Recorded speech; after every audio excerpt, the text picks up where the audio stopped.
Hello everyone, this is Shane Gebauer with Brushy Mountain Bee Farm. I'm the general manager here. I'd like to welcome you all to another webinar. This evening, as you know, we've got Dr. Larry Connor with us. He has graciously agreed to spend a portion of his evening speaking about making splits and increasing your colonies. Larry is fairly well known in the bee industry. He's published a couple of books of which we sell in our catalog. One which is very appropriate for this evening's topic, called Increase Essentials. He's also got Bee Sex Essentials, which of course the title always catches a lot of attention. And he also has another one which is coming out later on this year or early next year, which hopefully he'll mention here. This is an opportunity for him to shamelessly plug his work, and I certainly encourage you to do that, Larry, given that you're willing to take this time and meet with us. He's also written numerous articles for Bee Culture magazine and also American Bee Journal. He helps organize, actually not helps, but really does the organization of the Sideliner course at American Beekeeping Federation meeting, which is held every January, as well as numerous other meetings across the country. One which isn't too far off, up in Connecticut, the Southern. I always get the letters mixed up. It's SNEBA, Southern New England Beekeepers Assembly, I believe it is. Yeah. And so, Larry, I'd like to welcome you this evening. But before I turn it over to you completely, we've got a couple of poll questions that we'd just like to throw up to people here, so we can get a sense, in particular Larry can get a sense of sort of where people are in their beekeeping experience, and sort of help guide him a little bit in the conversation this evening. So I'm going to throw up the first poll question. If folks, you could just take a second here to respond to this. How long have you kept bees? And just go ahead and start answering there. I can see that we've got 39, 48%, 57, 69%, 75%. I feel like I'm at an auction here. Over 80% voting. I'll go ahead and close this poll in 5, 4, 3, 2, 1. Last chance, last chance. All right, we'll close that poll. Let me share the results with you. So we've got a fairly good spread here. Some of you haven't even started bees yet, so you're well on your way to getting some good information to help you in your beekeeping career. And then it looks like the next high, or the highest, is first-year beekeepers, Larry. So that ought to help you sort of guide the conversation this evening. I'm going to hide these results now. I'll just throw up the second poll that I've got here, which is, have you ever made a split or an increase, as we're sort of referring to them a little bit. So go ahead, if you would, and respond to this. I've got over 70, 80% responding in, almost 90%.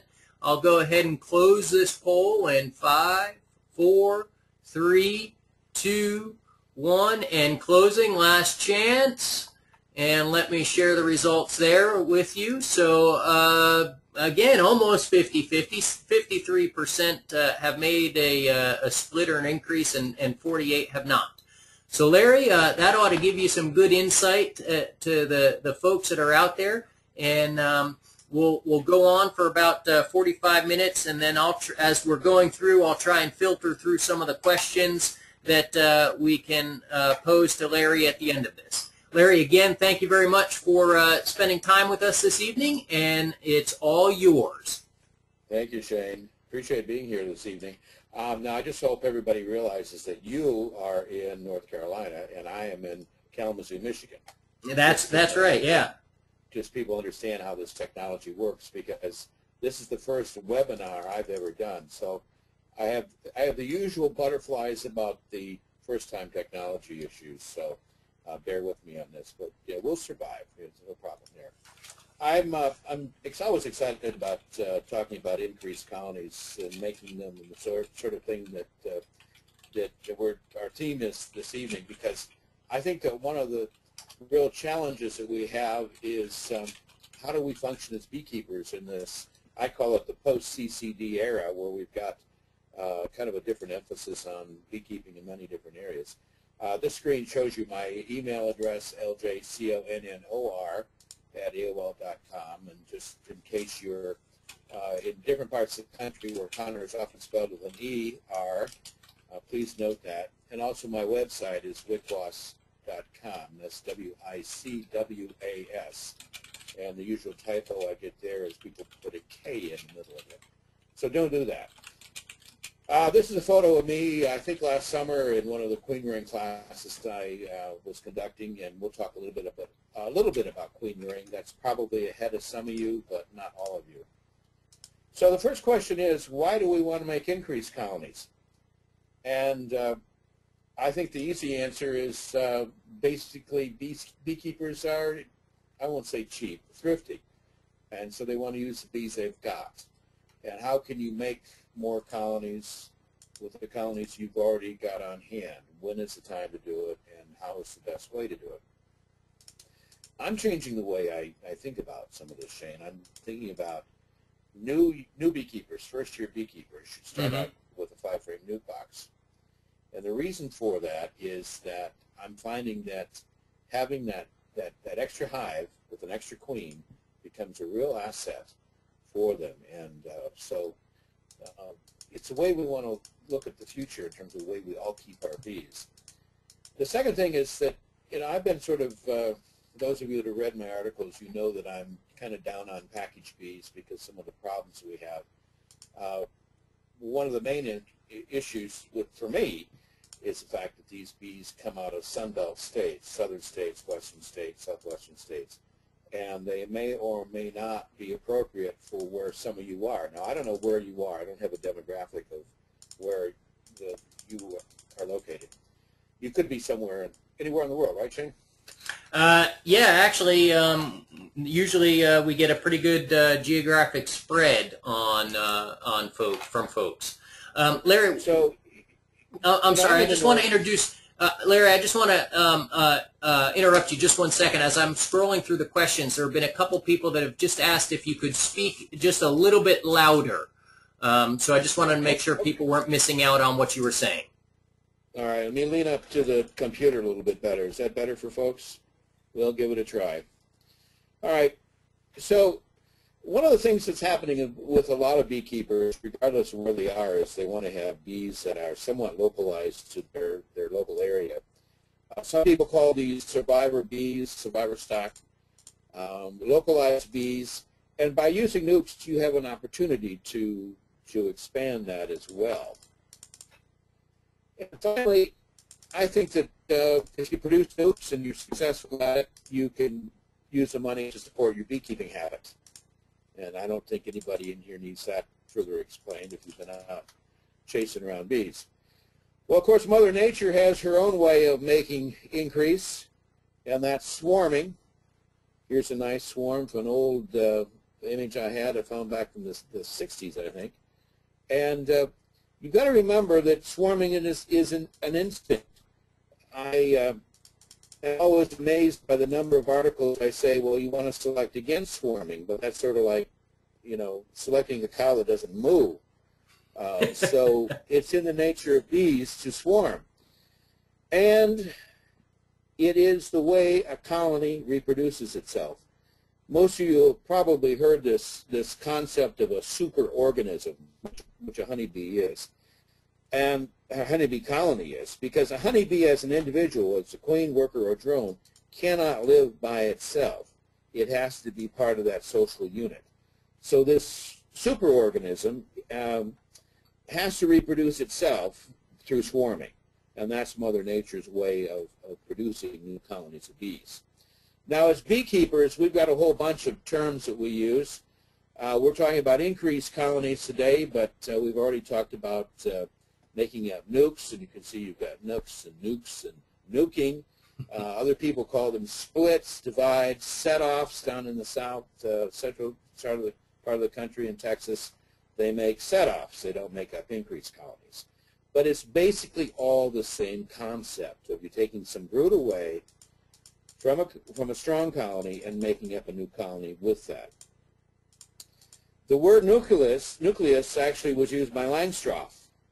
When Langstroth wrote the original Hive and Honeybee, he used that word, and it's a way of setting up a new colony by making a nucleus, a small hive, from a large hive. And so it's not a new concept, it's a fairly old one.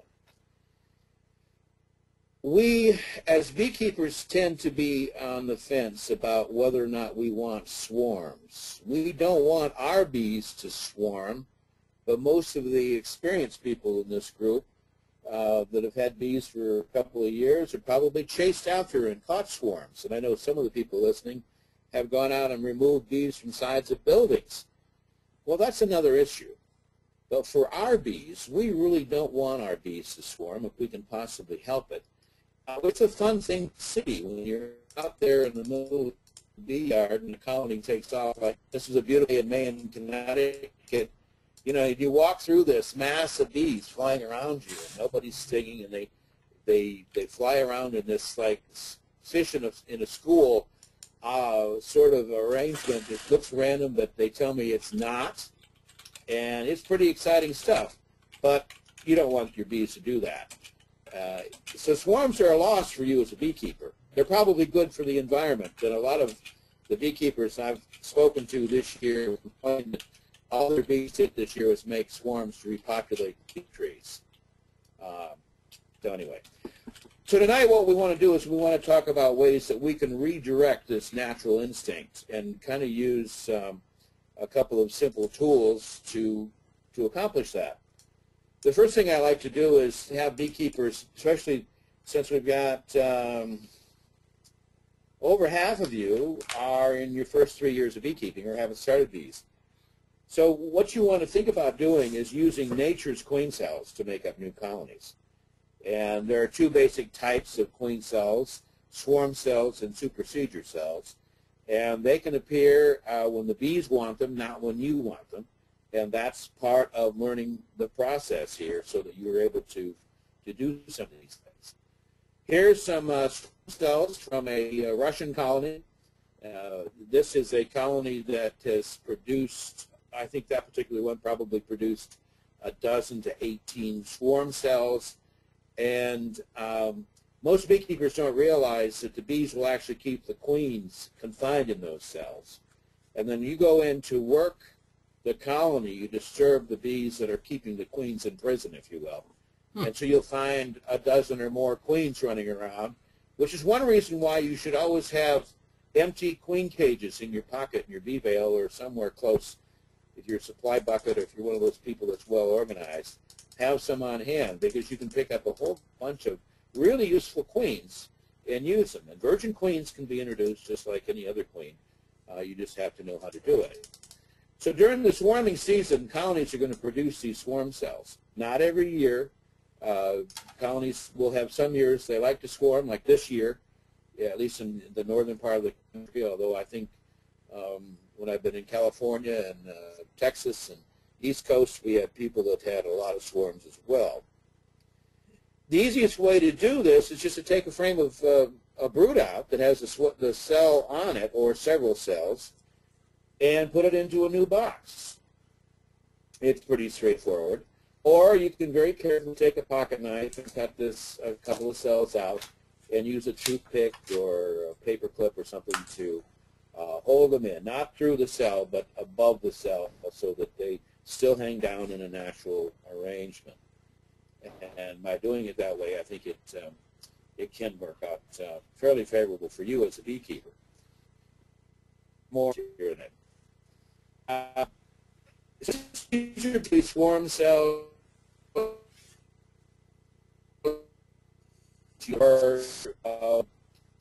to make swarm cells quite often when there's a break in the comb. You might have had some damage to a comb, or they did a funny job of drawing it out, and you'll see a cell on the face of the comb. Usually, though, when we see these cells like this one, we're still keeping up with the images, right, Shane? As far as I know, yeah. I Okay. see during yep. During procedure? During supersedure, there may be a few cells, Okay, there we fewer go. cells. All right. There's a cell that people would probably call a supersedure cell, and it was in a colony here in my bees this summer that decided that they didn't like a brand new queen that they had given the colony, so they had produced a supersedure cell. And sometimes you'll have more than one of these so that you're able to use these as a way of making up an increased colony. Now, when a queen, a good queen, one that's lasted a couple of years even, is fading, she's got a reduction in her egg-laying rate, and there's some new evidence that indicates that the rate of egg-laying determines the amount of pheromone she produces. When you get a drop in that queen pheromone that the queen's producing, then you've got the possibility of these supersedure cells. Now, they're both swarming in a supersedure. The queen lays the egg. There's some confusion. People think that the workers move eggs around. And that really doesn't happen. But the queen will lay into these cells. With supersedure, they will usually use a queen cup that's already there. Certainly with swarming, they'll use a queen cup, and the queen will lay into it. The bees then feed the queen the special diet, the royal jelly, throughout her entire development, and you get the cell that you see here. If I had a colony like this one, we had one cell on one frame and another cell on another. So it sort of invites the opportunity for us to make an increase. Even though this happened in July or August, we still made up an increased colony, and by the middle of September, they were with that. The other option, of course, is to look at grafting some queen cells, and this is something that probably the first two you don't want to get involved with, although I've noticed a lot of the professional beekeepers will send their wives or kids to learn how to graft, and they've never done it before, and they do a fine job, which suggests to me that they'd be better off just learning to do it themselves to they have bees. So here's some queen cells on a queen bar, and then there's some cups that didn't make it, and then queen cups that have, and the cells have been added onto that wax cup. These are called JZBZ cups, and these cells are nice and long. They're white because this took place during the major honey flow that happens in downtown Detroit every year. No one knew that, right? Now, if you can see the arrow on this, you can see that there's a white area at the base of the queen cups, and that is where the bees have filled those cells with royal jelly. When beekeepers ask me, how can you tell if you have a good queen cell, I say do two things. First, hold the queen up to a really strong light and make sure there's something in that cell. Occasionally, the larvae or pupae will die, and so it's an empty cell, and you don't want to take the time to use that. The most important thing is to look at the amount of royal jelly that's in the base of that queen cell, and you can do that with these plastic cell bases. And a good queen cell has a surplus. The bees have provided more than enough food for that larvae to feed on, so you've got a good queen, a well-fed queen that results from this particular operation.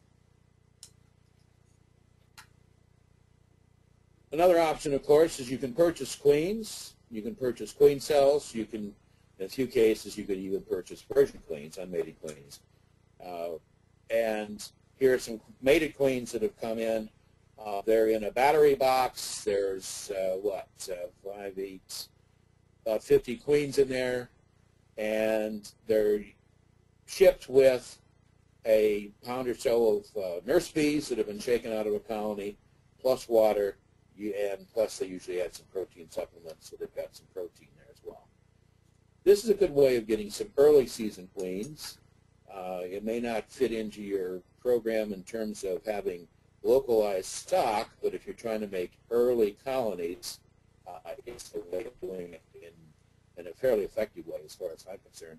And people who get into the business of making nukes for a living people often do this so they can do it fairly early in their season, whenever that is in your area. You can produce your own queens or virgins or make queens yourself with the grafting, and that's probably the most typical technique that's used. I teach queen growing classes. Here's the shameless, what is this? It's just a blatant plug. Next year I've got 2 classes that I've got scheduled for my farm in Galesburg, Michigan, which is near Kalamazoo. We had, and even though I tried to cut it off at 20 people, we had about 31 people show up last year, so I'm probably going to do 2 classes. That's great. And this was a 3-day class. I can do a 1-day class, and done that before. There's a rumor afoot that I may be doing one of these classes in the Caribbean this winter. So that hasn't come into hard copy yet, but if that happens, I'll be happy. And some people will have a chance to go to the tropics in the winter. Now, if you live in the tropics, that's no big deal. But if you live in like Ontario or Manitoba or Minnesota, that might sound like a good idea. And depending on your tax situation, you might even be able to deduct it off of your income taxes if you're running a business. So watch the journals on that one. The point here is that if you just produce a dozen queens or so as a result of taking one of these classes, you probably paid for the training you've had. And whenever I teach a class, you learn a lot about biology. So you end up, I hope, being a better beekeeper, or at least more knowledgeable, maybe not better in terms of out in the field. You know better. How's that? I like to use 3 to 5 frame nukes in making increased colonies. These can be used for both mating and for making up an increase, or just for making up increase. It depends on what you want to do.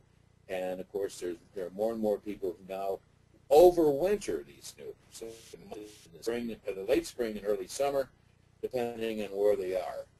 Now we're in Paris, Texas, and I won't mention the name of the company this beekeeper is affiliated with, but on the side, this particular beekeeper produces queens for some of its customers.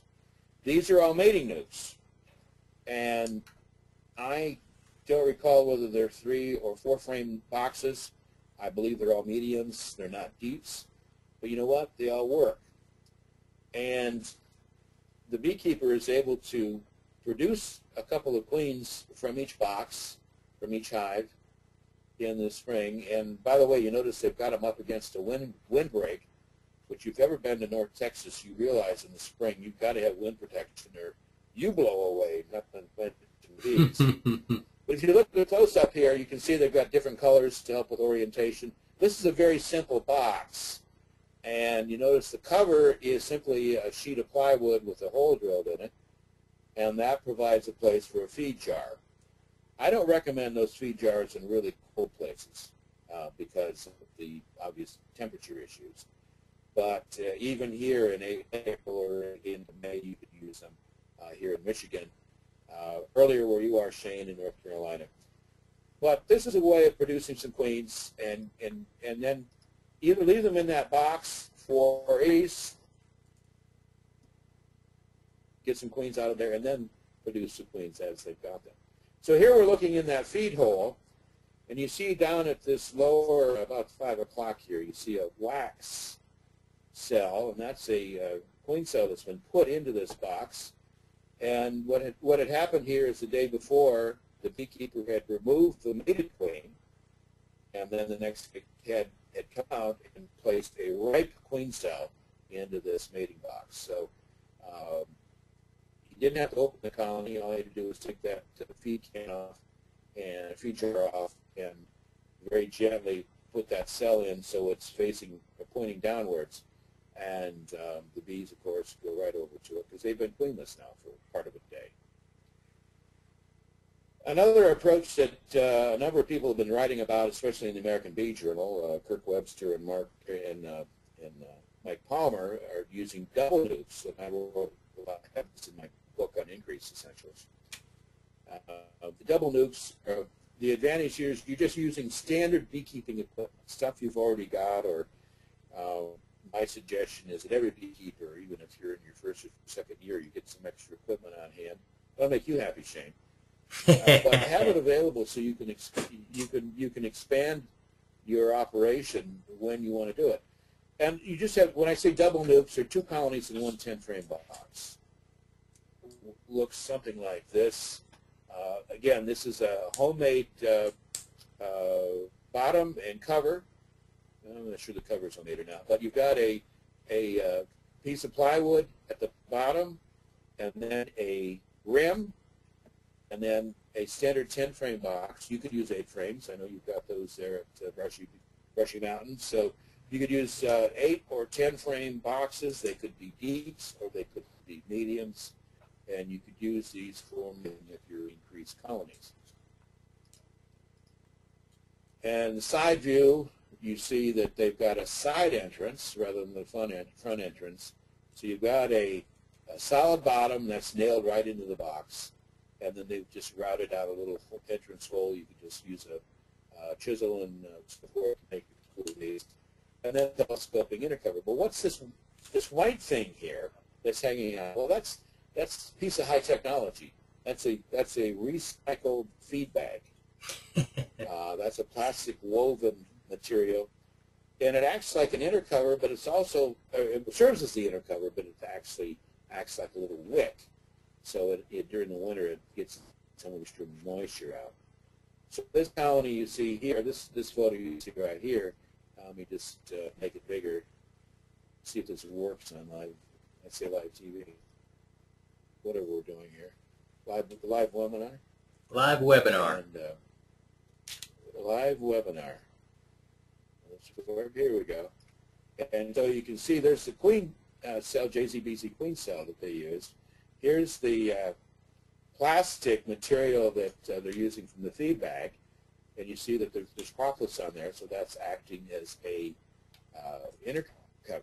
And so this one actually has 4 frames in it. You can't see the 4th frame.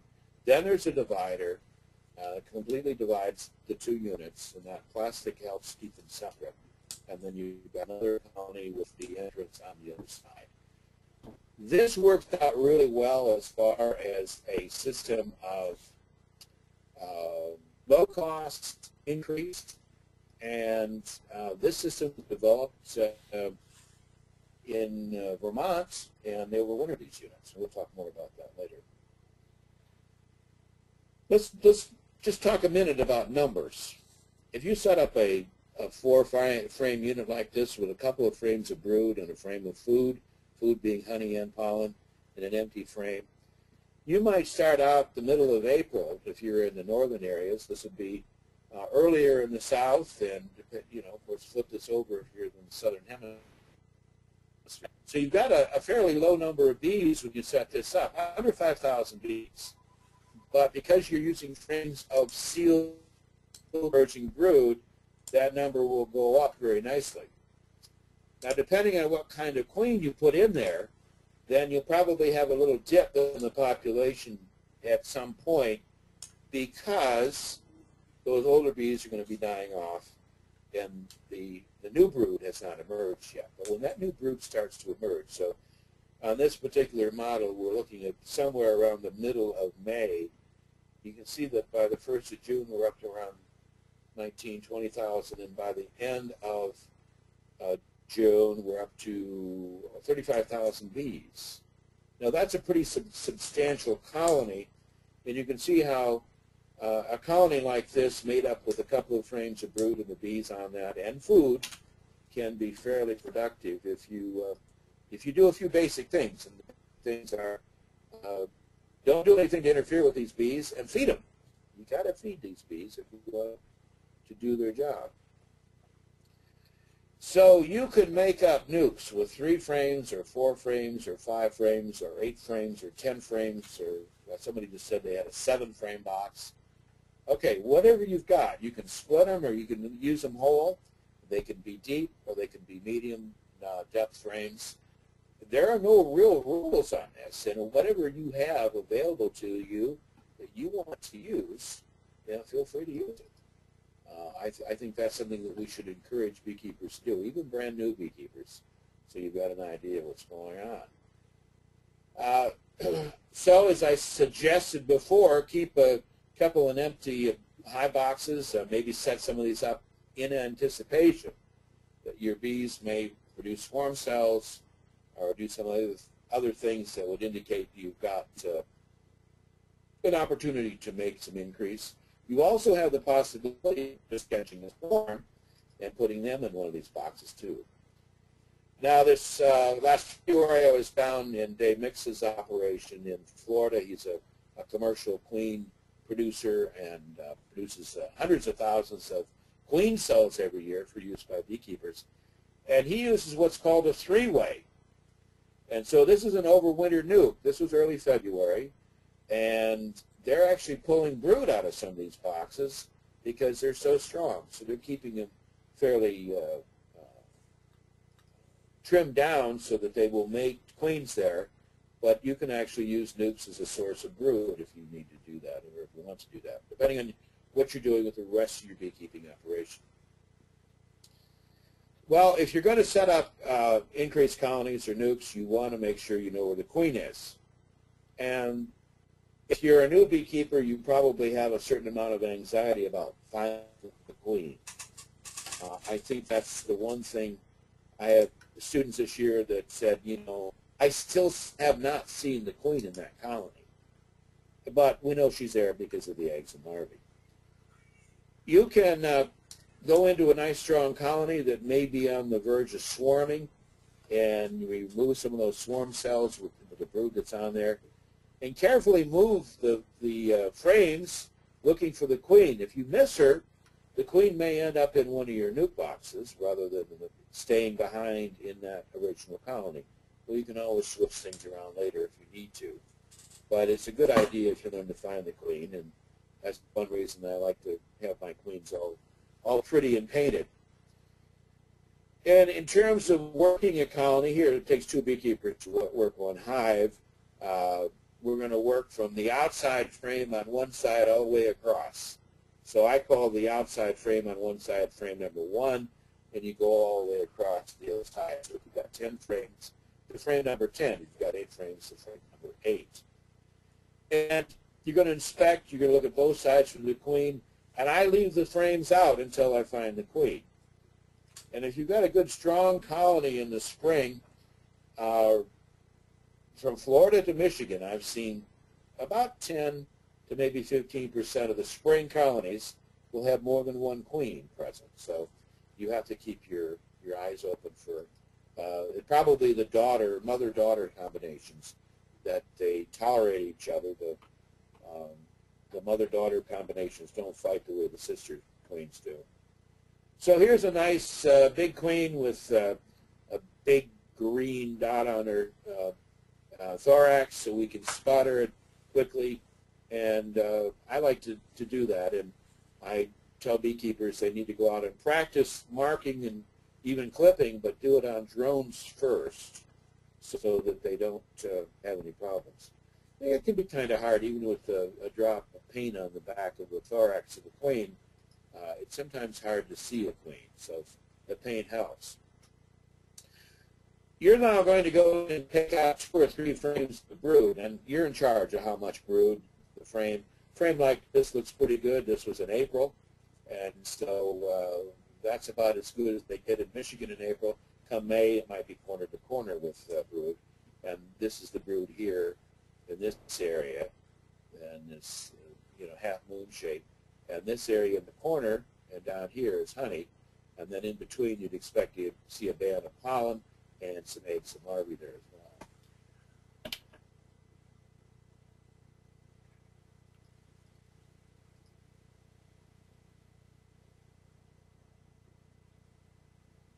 I like to just stack up the frames I'm going to take out.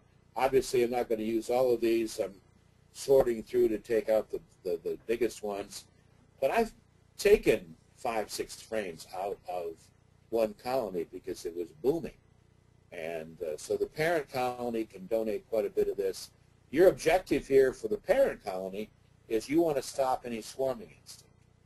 And then the bees and the brood that you take out without the queen, of course, it can be used to make up that increase that you're after. Another approach that a number of commercial beekeepers are using, and I remember reading a scientific article about this back from the 1960s. You just take a full-size colony and you decide that I'm going to split this colony up. And you might make 4 or 5 or 6 colonies, increased colonies, from one colony. When you get done, there's nothing left. You ever done that, Shane? I usually don't get that extreme. All right. Well, it is extreme. But then you just put the nuke boxes in a circle around the old entrance. The old hive's gone. You take that equipment away, and you might have 4 nuke boxes all facing, and then the field force comes back, and in theory they redistribute themselves equally. Well, they probably won't, but you can switch 2 or 3 of those to equalize the strength of the hives, and I think it's a pretty clever technique. And now you've got 4 to 6 colonies where you only had 1. Okay, you won't make any honey this year, but if it's past the honey flow, if you're down in North Carolina and it's past tulip, what do you get after tulip? Oh, you get... we didn't get anything this year. We barely got tulip this year. Sounds like Michigan. Now, one of the things that beekeepers will say, well, I'm just going to let the bees raise their own queen. Well, fine, good. If you do that, you need to have brood that looks about that small. And let me do this enlargement thing again if I can, because what you're looking at,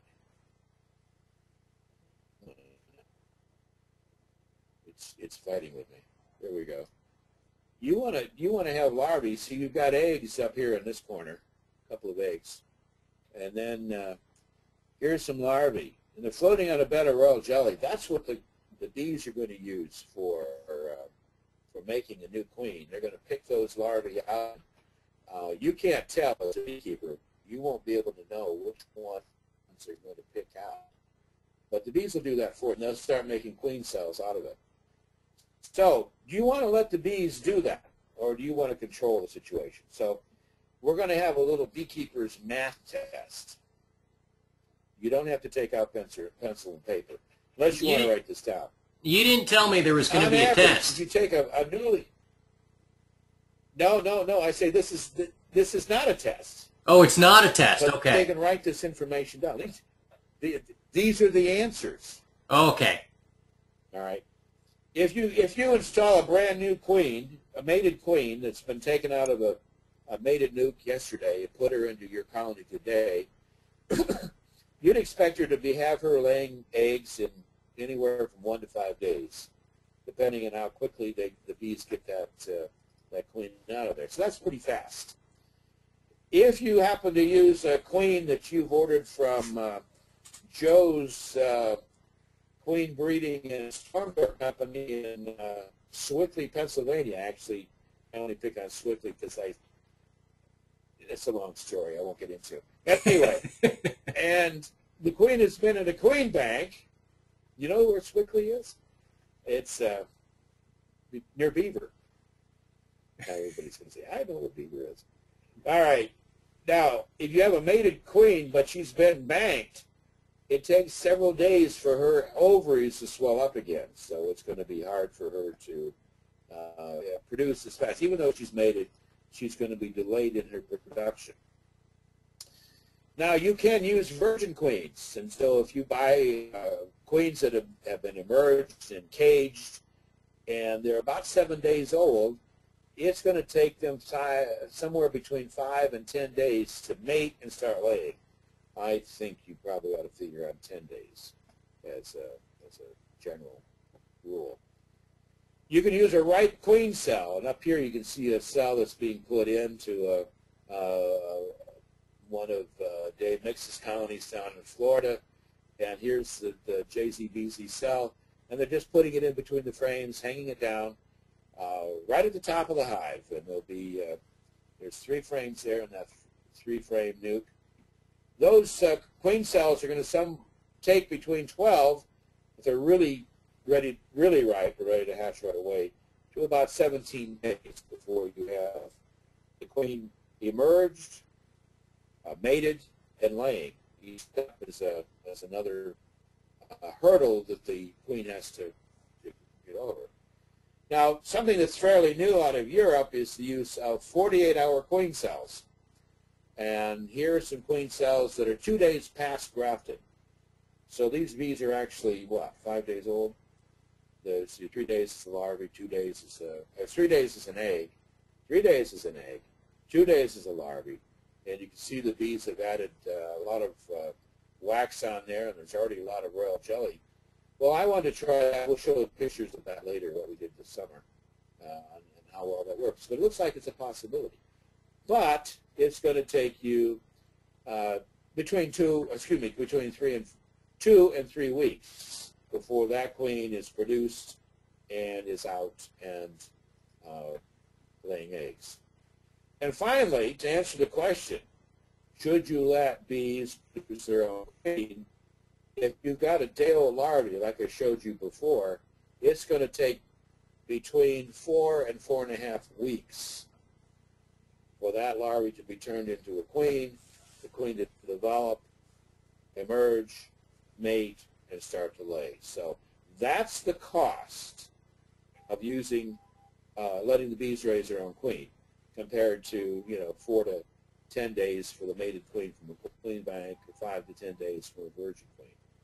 So Larry, you keep that in mind when you're doing some of these. Yeah. I'd like to just interject a bit here, because we actually have a question about this, letting the bees raise out their own queen, and it's regarding there's also the mating quality that you have to consider here. If you're letting, I guess, the last 4 options there, the virgin queen, the ripe queen cell, the 48-hour, and the larvae, and also too.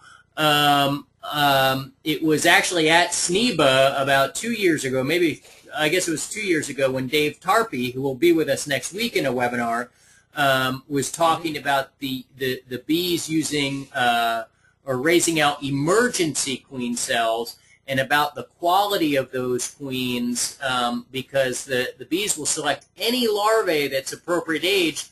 Well, they select the 3-day-old larvae, which they can still just get it's still within that window to get a queen, but he found that they were tended to be inferior queens, but yet they were also the first to emerge out, killing off all the other cells.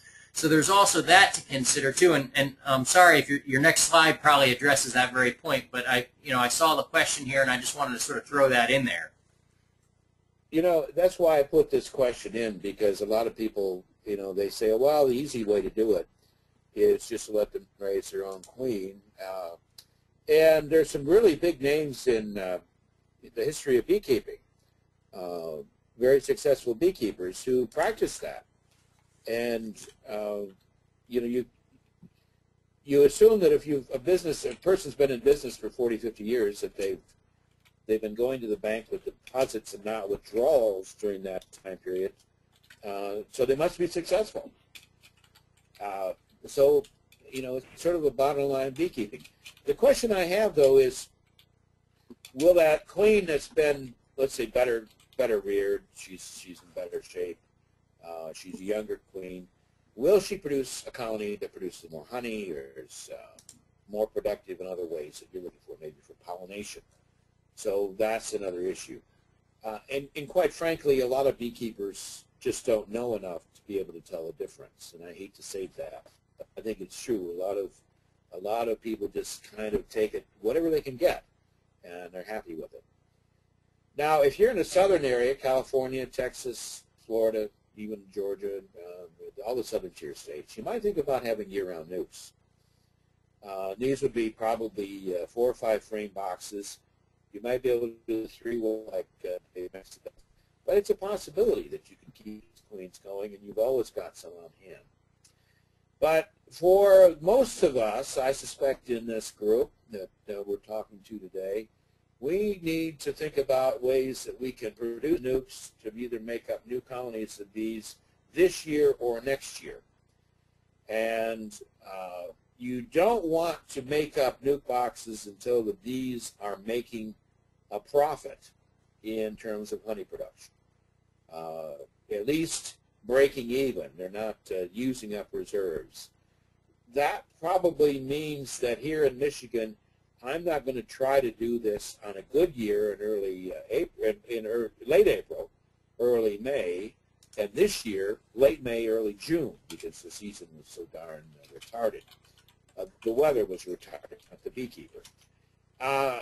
And so by using 4 or 5 frame nukes and a new queen, you can build these colonies up somewhere and overwinter them. And that's something that people do. And they say, well, why would you want to do that? And my answer gets back to the point I made at first, is, because we're cheap. Oh, I just said we beekeepers aren't cheap. We're being thrifty.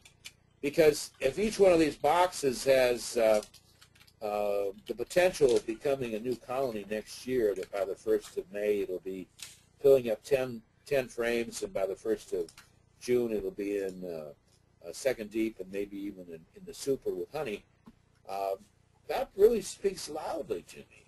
Now here's Mike Palmer in northern Vermont, and he's got a scheme where he overwinters his colonies over full size. He overwinters these double nukes over a 10-frame equipment. So that's each of these colonies that he's got here has 3 deep hive bodies. It takes about 90 pounds of food for his bees to survive the winter. And he's got 2 nukes on top of each of these colonies. So that's his way of wintering. And the final wrap looks like this. You've got a lower entrance for the big colony and upper entrance for the big colony. So that's all one colony there. The nuke entrances are over here. Now they're separated just by the bottom board of that nuke. So there's no screen or anything there. But what happens is that these bees, especially late winter, they create a thermal cluster, because when it's 20 below zero, any heat that's coming from this large colony is going to go up and warm the 2 smaller colonies up here. So that thermal cluster becomes really important. And if you've got good mite control, they'll all survive, but during the early years, the big colonies died and the nukes survived, which was probably one of the motivations that I had for writing this book on increased essentials, which you can get through Shane or through my website. This book has been kind of surprising to me because it's been so popular. Not that that's a bad thing, but you never know what's going to happen when you do a book. And the whole idea comes back to bite you in funny ways. Here's a bee yard in the city of San Francisco. And those are all affectionately referred to as Larry Connor's nukes. Because the idea came from the book. Well, my ideas are not my ideas. They're ideas I picked up from other people. You can actually see the cloud bank over the water there in the far distance. But here's a drought-stricken garden in San Francisco, and these are all nuke boxes. So these are all colonies that have been used and split there. And what's the name of that? The one out of Ontario. Anyway, you've got all kinds of different things going on. A hobby operation, a small lot, and filled with nuke boxes. So you can keep these. You can make it anywhere. Here's another, increase in the city. Sorry, two beekeepers, each had a colony, and now they have 6 because they read my book. So they've been making splits, and so each of these are daughter colonies. There's a parent, there's another parent, and then 2 daughter colonies. I love the fact because now you've got before it back.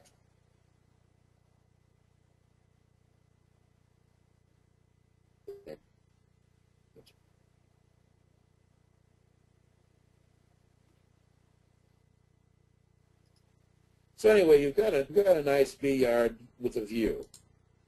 You're looking out over the San Francisco Valley. You've got a pot of flowers here, and what's interesting is a good example of what the more urban There's a big group in Detroit, there's a big in Chicago. They're keeping bees. And I call them guerrilla beekeepers because sometimes they're legal and sometimes they aren't. But my point is, and I had to inspect these colonies, that from 2 colonies they ended up with 6. And these are all first or second year beekeepers. So it's not something that can't be done. I think we need to encourage people to try it. I just want to note here this little windbreak just out of, what's that, pipe and some burlap. Pretty clever. So I think this is the trend for a lot of beekeepers. If you're going to keep bees in the city or anywhere, you've got to know your climate. San Francisco, of course, is known for its cool summers and warm falls. So they need to know what's going in there. And this is red gum, the pink version of the red gum, which is a eucalyptus. And even though it's a marginal area for beekeeping, the bees can get quite a bit of food from some of these things. So know your plants, know your weather, know your climate when you make up nukes, and map it out on paper or a calendar so you know what's going on. I've reprinted 2 books by G.M. Doolittle. Doolittle lived over 100 years ago, and science primarily about queen ring, as you expect, but he's got a lot of basic beekeeping information in his book, and I've been real pleased with the response to that one. I've also been pleased with the response to the other book he wrote later in his life about keeping bees in an out apiary. And he talks about things about how do you make up a new colony of bees without another yard to move bees away. That is that you have to move bees that are more than 2 miles. Well, in this book, he talks about making up increased colonies right within the same bee yard. So it's pretty simple. He just raises brood over a queen excluder. So he has nothing but nurse bees in there to set up the new hive. Then he can set them off as a result.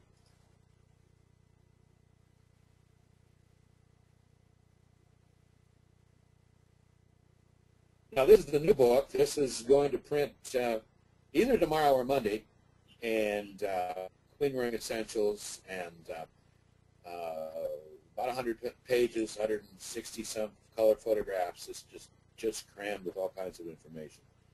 Not necessarily what we're talking about tonight, but you can't pass up a plug, right? Nothing wrong with a shameless plug. Kind of winding down. One of the things that I have a series of comments here. One is that with the making up of nukes, we've found that there seems to be an increase in the amount of chalk brood with smaller colonies. And chalk brood is generally associated with cool, damp weather. And I think maybe we can add to that weaker colonies. So if you make up a nuke in cool, damp weather, make sure they have a good bee population. The chalk brood, you can see it really well on these down here at this corner. They look like they're tan and white. Sometimes they turn black. And this year I had chalk brood in some colonies that are supposedly disease resistant. And they probably were running 80% of the cells with chalk brood, so not a happy event. Now here are some nukes. This was actually back at that Paris, Texas operation, but these were nukes that came in by truck, sold, and there is a very strong market for locally produced nuke boxes, so filled with bees. So it's not something you wanted to ignore. I mentioned the 48-hour queen cells in Toulouse, France. Dr. John Keefus showed me this setup. This is just a dry run without larvae in there. And these with some of the JZBZ cell cups. They're shipping these all over France, and they're using a cell that looks like this. This is a 48-hour cell, old cell. This is a cell that was grafted 2 days ago. And notice that they're already filled with royal jelly. And John Keefus argues that the reason they picked this is they've finished most of the feeding, but the larvae is still small enough that it can't wiggle out. You get a larger queen larvae. And they ship these things overnight, and they seem to do very well. And I'm not too sure what kind of abuse they get, but I tried a few this year, and here's a queen cell put into a nuke, and they drew it out very nicely, and it just filled with royal jelly. So certainly something I'm going to be looking at more, and I'm kind of encouraged at it because, the investment time-wise in queen rearing, you've got 2 or 3 days here of work on your part, and you've got something that you can use in your nuke. So it's something to look at. One of the other things that's come out of the nuke production is the fact that nukes offer a level of varroa mite control. And here's a poor drone pupae that's got 1, 2, 3 hardened varroa mites, and at least 1 or 2 more that have not darkened yet. And by creating nukes, you create a break in the brood cycle. And that seems to be very critical in terms of reducing nukes.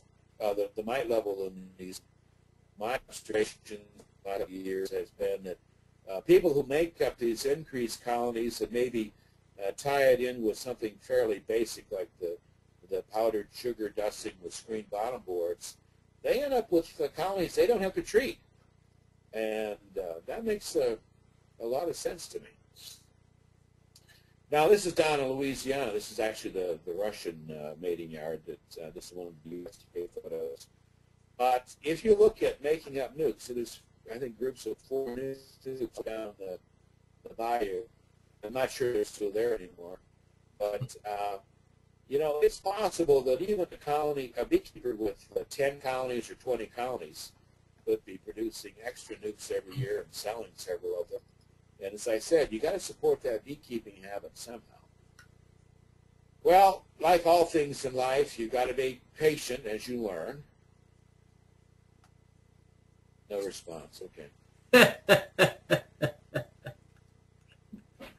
And we're talking about the mating. We're talking about the mating.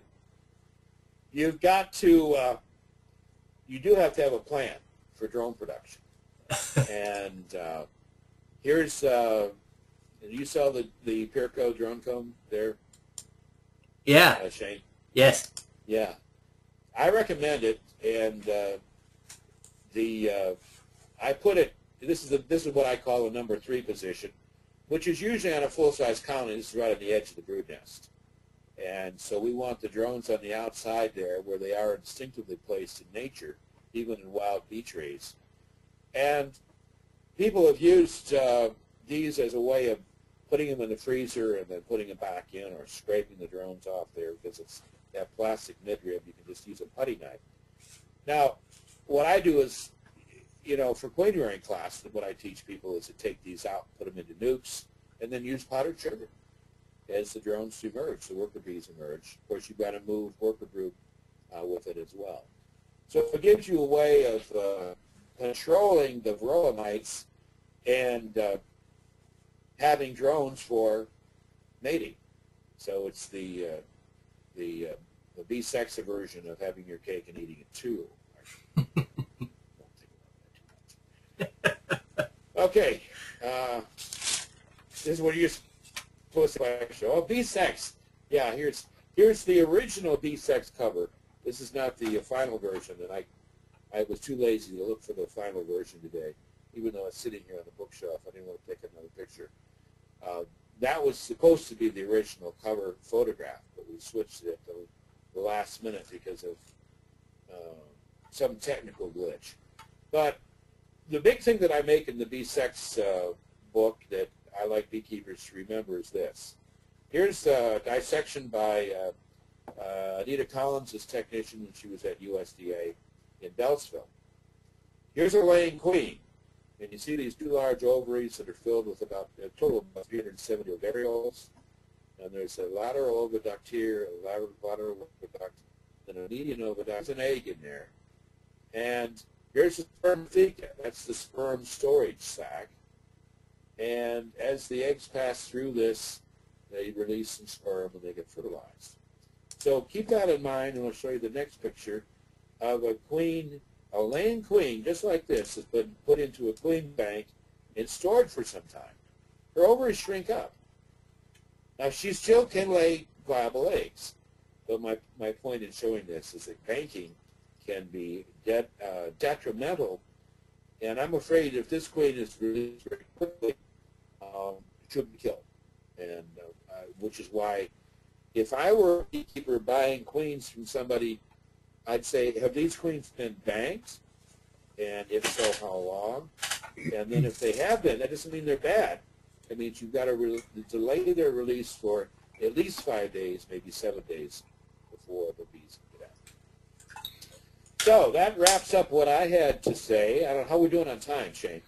We're a little past 7, so we're doing all right. Oh, now I just had to say that the Connor family has been making increase too. Look this at is my that! Granddaughter, born 2 weeks ago.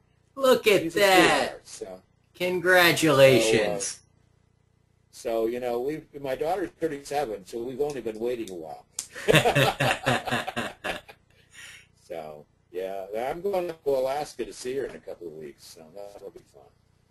So get out there and have fun with your camera, take pictures of bees, and make them increase. And there's my address on the internet, which is usually the best way to get a hold of me.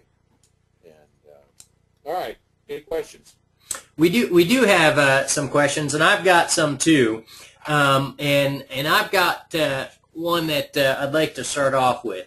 You know, we saw at the very onset that a lot of the folks listening in this evening are relatively new to beekeeping, and so the prospects, the idea of raising queens is that much more daunting than just simply beekeeping. Larry, we went over a couple of different methods this evening. What would you say would be the simplest, easiest way for someone that doesn't have years of experience of beekeeping under their belt? What method would you recommend for someone to start raising queens?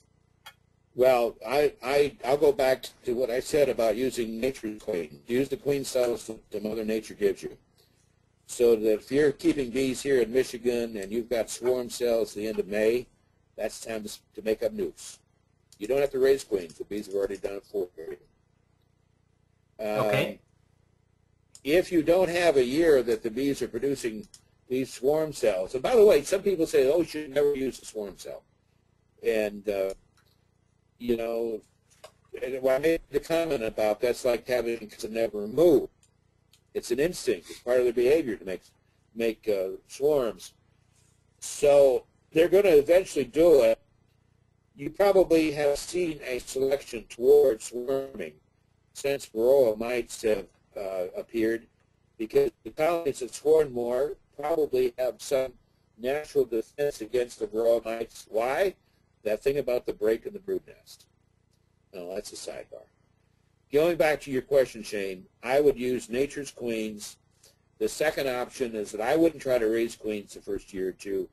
I would go to somebody, a neighbor. If you're in a bee club, you've got a lot of bee clubs out there, and find somebody who's raised queens. And I've discovered that experienced beekeepers, so that 23% that was over 5 years of beekeeping, they can be ranking these queen cells and have a nice little side business, even raising those 48-hour cells. Use those. If you can do virgins, that's probably better. But, you know, make a network of connections with your local beekeepers. And if you're going to do that, I'm going to make a request. Let's use some varroa-resistant stock that's been tested and been shown that's resistant to varroa mites, and stop propagating things that are susceptible to mites. And we'll be better off to the industry. All right, next. I was wondering, you talked about trying to find the queen in the colony. I was wondering what you thought about using a queen excluder between brood chambers and leave it there for at least 3 days, so that if she's in the top chamber, all the eggs in the bottom one will have hatched, and when you go back through, at least you can narrow your search down. What do you think about that? I think it's a great idea, and I never do it because I never think about it in advance. Okay, but you don't see any harm in it. It's like everything else. I wish I could have done that 4 days ago.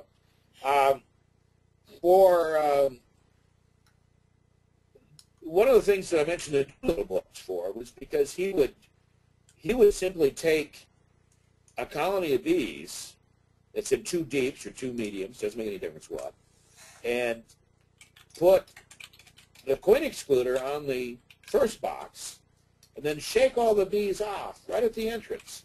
Just thunk them on the ground. We're used to the top bar. Thunk them on the ground. You don't get every bee. That's not the point. But if the queen's there, she's going to go into the box. The bees are going to go in the box. But if you've got brood up out there, and he used open brood, then the bees are going to crawl through the queen excluder, but the queen won't. And now you've got a group of bees that have no queen, and that's how you can make up increase. And you can set that off into your the same bee yard there in San Francisco or Paris, Texas, wherever you are, and you don't have to worry about bees all drifting back because the only bees you're moving are nurse bees. Now, one thing I do warn people about is they need to reduce the entrance because you might get a robbing problem. And actually, stick with it. Here's a system that's been around in the books for over 100 years, and nobody talks about it. And Larry, you've just made a perfect segue to a question that was asked by William in New Hampshire, who says that how do you defend against robbing? He's got some nukes apparently. They're too small to defend themselves.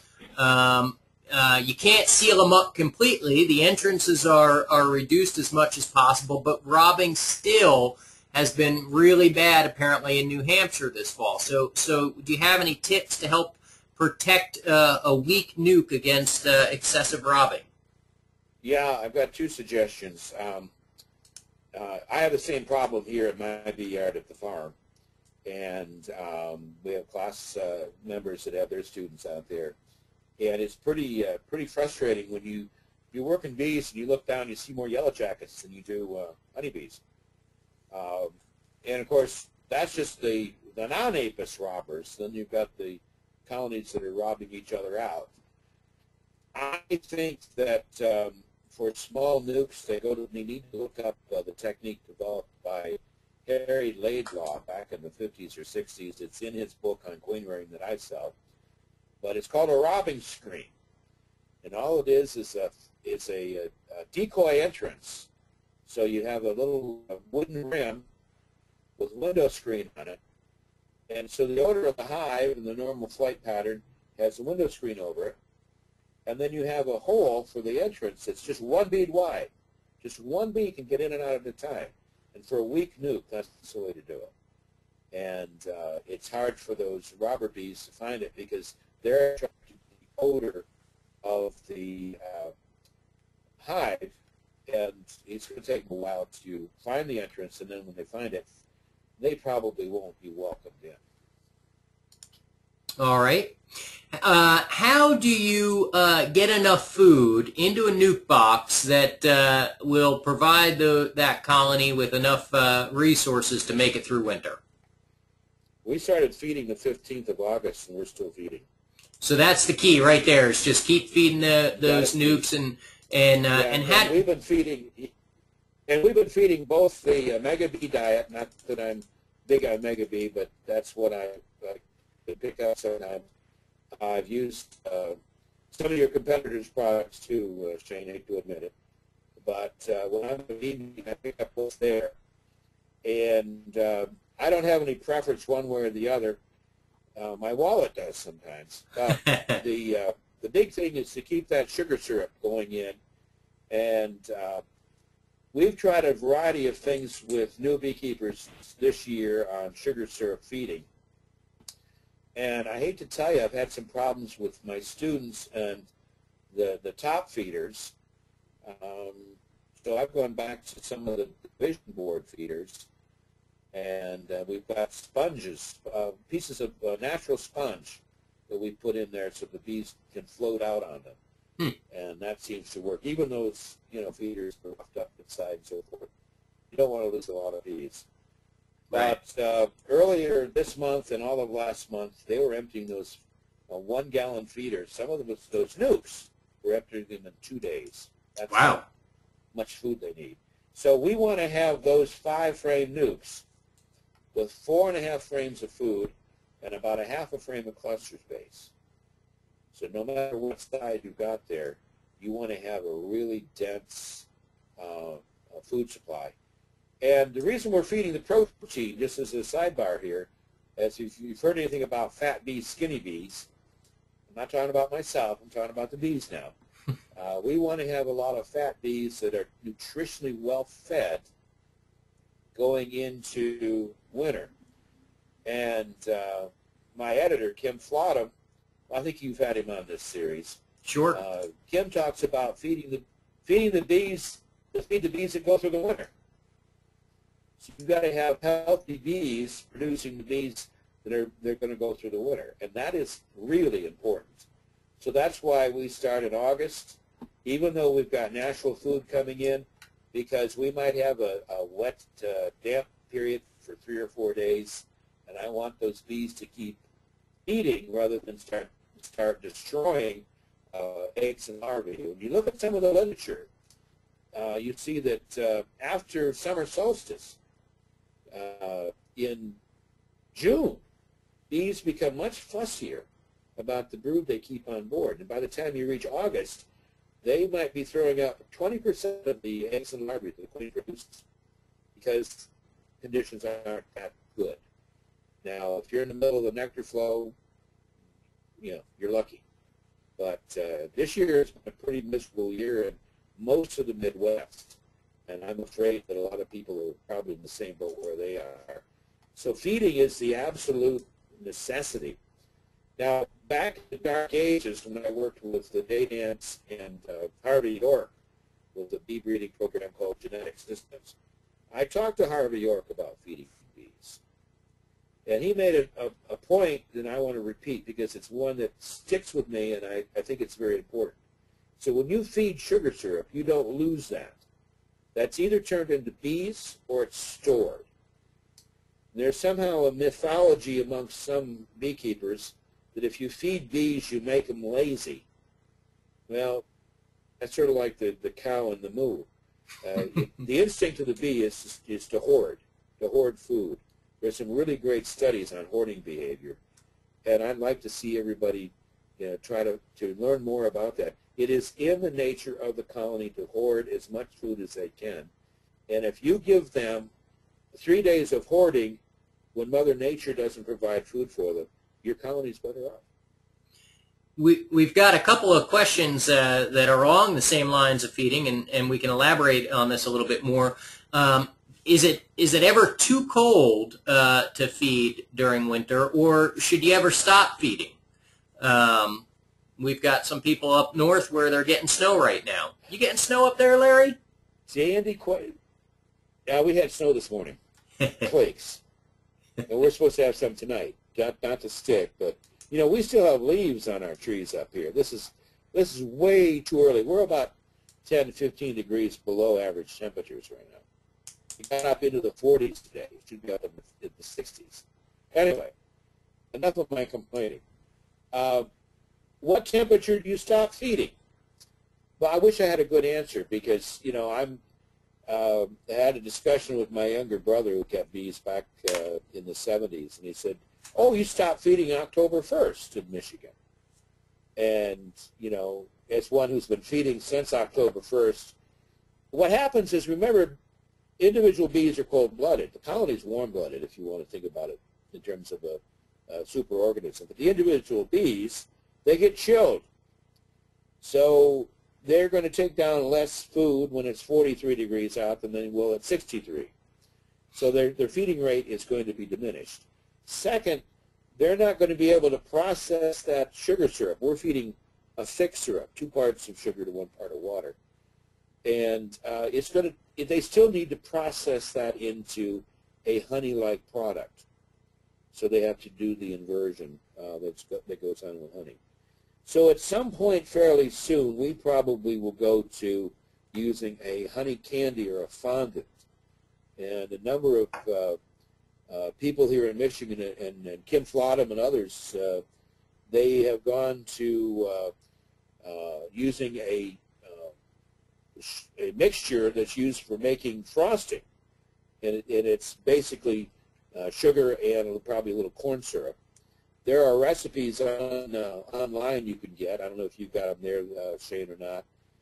And it's a mixture of sugar and a little corn syrup. Sometimes they put some a little water, some other things, depending on the recipe. You make this up, and you make a solid cake of this, and you put it on your hive. Now, I've always used this as a late winter spring feed, but I'm thinking, well, why not just leave it on all winter? And I think a number of beekeepers are doing that. And they actually make a little feeder rim, 1.5 inches, 2 inches deep, with this fondant on there. And it sits right on top of the frames, and they might use an inner cover on top of that and top insulation or something. But from what I can see, we're very rapidly approaching the point where the bees are going to have trouble removing the moisture and getting the honey, that sugar syrup, even though it's a heavy syrup, converted. And then, of course, very soon, probably by Thanksgiving here in Michigan, we run the risk of those jars breaking, so unless you're using plastic jars. So it's time to pull them off and go to the honey candy and having that as an insurance policy. Now, if the colony is starving to death right now, you've got a big problem, and I can't apologize for you. You've probably already lost the colony. If they don't have the reserve food, you probably have already lost them, even though the bees are still alive. What would I do if I had another colony that's fairly strong? I'd combine those bees, newspaper method or powder sugar them all, and then combine them and see what happens there. Answer that question. Yeah, actually, we've got one person here. It's sort of interesting the way these questions come in. Is it a good idea to feed granulated sugar on top of newspaper that is laid across the top bars? The very next person posts on dried sugar on newspaper works great. So I don't know if these two people are in cahoots with one another and sort of posing and answering their own questions, but it's sort of ironic that they came in that way. And the person that mentioned... My comment on that is that will work on a strong colony, but not on a weak colony. Okay. The person who commented earlier about their colonies being a small nuke, that powdered sugar system isn't going to work for them because they're going to have a lot of trouble liquefying it, and you'll end up having a dead colony that you've got all that powdered sugar that'll kind of cake up, or all that sugar that'll cake up in the spring, and it'll end up on the ground, and you've got another mess. Okay. So yes, I have used powdered sugar. I just pour it on the inner cover just to keep colonies alive. I go back to some of my old Ohio State University Extension publications, and I'm quoted. I wrote it. Yeah, it works. But it's for strong colonies only. And I usually do it later in the winter, early in the spring. By the way, question, what month do most bee colonies die in the north? I'm gonna take a guess and say in the north, probably March. Yeah, March and April. People think that once some of the early spring flowers bloom, they're out of trouble. Mm-hmm. And Mother Nature, of course, will give us some really rough weather, and then we've got to deal with it as a result. Let's see here. We've got a question about how much cold weather can a small nuke take before you should try and insulate it somehow. And then also along those same lines, what do you think about bringing nukes into greenhouses over the winter? Let me answer that last question first. No, don't do it. Okay. Greenhouses are notoriously bad ways to winter bees because the bees kind of beat themselves up on the glass and they get stressed. You get a real problem with nosema at greenhouses. So, yeah, I wouldn't do it. I would be more inclined to do this with nukes. If I've got more than one, I would bundle them together in 2s and 4s and then maybe wrap them, put some insulation material on the top and wrap them in roofing paper. And the biggest thing about nukes is to get them out of the wind. People think that that location that was so great during the summer will be good in the winter, and it's often the case that you need to get good wind protection. And if you can go out on a winter day in a jacket and you're comfortable where the nukes are, the colonies are, that's probably a good position. If you're freezing yourself, then your colony should have been put somewhere else. I'm curious if anybody's doing any inside wintering. Anyone doing cellaring technique? Anyone doing inside wintering out there? While we wait for people to respond to that, a question that we get all the time is, how do you know when your nuke is strong enough to move into a full-size hive? And actually, before that, we've got a question about why even start a nuke? Why not just put them in a full-size box? I think the main reason that we put bees into nukes is energy conservation, because it's easier for them to, in that smaller area, I know about the concept of clustering, but they also kind of keep that area patrolled. If you put 2 frames of brood and a frame of honey into a 10-frame box, it's pretty vacuous in there. And so they're better off being kind of held down. It'd be easier for them to maintain that core temperature, the brood temperature. And to get back to the question about how do you know time, I'd say that when you've got brood on the 4 of the 5 frames or 3 of the 4 frames, it's time to move them over into 10-frame equipment. It's a transition phase. You know, my daughter's got the baby in her bassinet before she puts her into the crib. You know, maybe this is strictly a human behavior, and the bees don't really give a, Sometimes care about it. Sometimes the parents have to just let go of the little nuke and accept it growing into a full-size colony. Is that what you're saying? Full-size colony, yes. Something like that, yeah. Seems like you just went through that, haven't you? Well, yeah, sort of. We've got another one on the way, though. Keep us in that nuke phase for a while longer. The increased part of your life. That's right. Yeah, that's right. Well, Larry, we still have a couple questions hanging out there, but I'm always reluctant to take up too much time of our guest speakers. I'm going to try and get to these a little later on, maybe tomorrow morning or something. But there is one question that I'll pose to you on the way out here, which will give you one last opportunity for shameless plugs. This person, Michael's been trying to take excellent notes, but of course there's just been tons of information, and was wondering if most of this information that you've presented this evening is contained in your book, Increase Essentials. That's a real question. I'm not making that up. Larry, this will give you one opportunity to just do the shameless plug. But also I'll say that I always record these and post them up to our website, so there'll be an opportunity to view it at your leisure also in the future. But Larry, go ahead. Why don't you take this opportunity to just plug the actually, not everything I've said tonight is in the book, because, I'm freely admitting that my learning curve continues after 40-some years with beekeeping. And I wrote Increase Essentials in 06. So here it is, little over 3 years later, almost 4 years since I wrote it. Yeah, I've grown. Most of this information is in the book. Don't make me scare you off from buying a copy. You need to have a copy. You need 2 copies, one for in the house and one in the yard.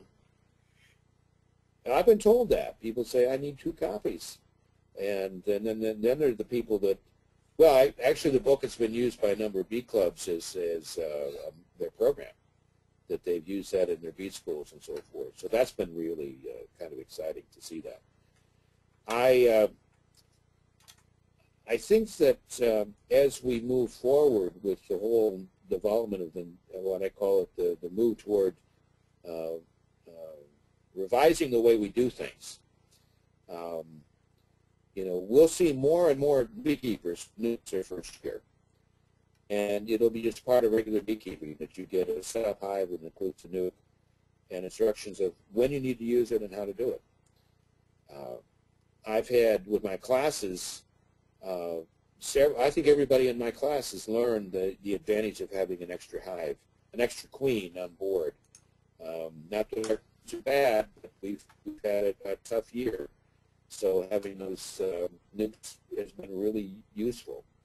The basics are very simple for making nukes, just like the basics for queen rearing are real simple. It's the confidence that it takes for you to build in your own abilities to do some of these things and have fun with it. And that's my bottom line. You got to maintain some fun with the beekeeping and not be overwhelmed by what seems like a huge amount to learn. And I tell my students that the only way you're going to go out there is to try something, and if it doesn't work, now you know it doesn't work. So you might do some things that don't work so well. The other thing is that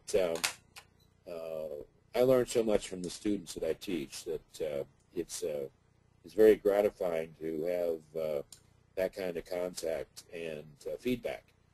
So I do appreciate feedback from people who read my books and hear my talks, read my articles, and pull up with my general annoying sort of personality. So it's been fun. It's good. Well, good. You know, I'm reminded of several people, I guess, over my career in beekeeping have reminded me that anyone who ever tells you they know everything there is to know about beekeeping has already committed their first lie to you, because it is sort of one of those things that you could spend your whole life doing, and still you're humbled by those bees on a fairly frequent basis. So I'm just going to warn all those beekeepers that are in their second year of beekeeping. That tends to be the most dangerous year when you start the second season of beekeeping, because that's when you think you figured it all out.